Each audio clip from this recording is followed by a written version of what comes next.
তো আল্লাহ তাআলা বলতেন, হে আমার বান্দারা, আমি আল্লাহকে ভয় করো আর সত্যবাদীদের সঙ্গী হয়ে যাও, সত্যবাদীদের সাথে থাকো।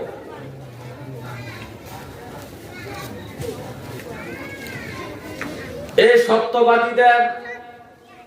সত্যবাদিতা যারা অর্জন করতে পারবে, এই ক্লাসটা যারা অর্জন করবে, এই সত্যবাদিতার ডিগ্রি যারা অর্জন করবে, লকবটা যারা অর্জন করবে, আম্বিয়া কেরামের পরে সবচেয়ে বড় সম্মানিত লকব হলো সিদ্দিক।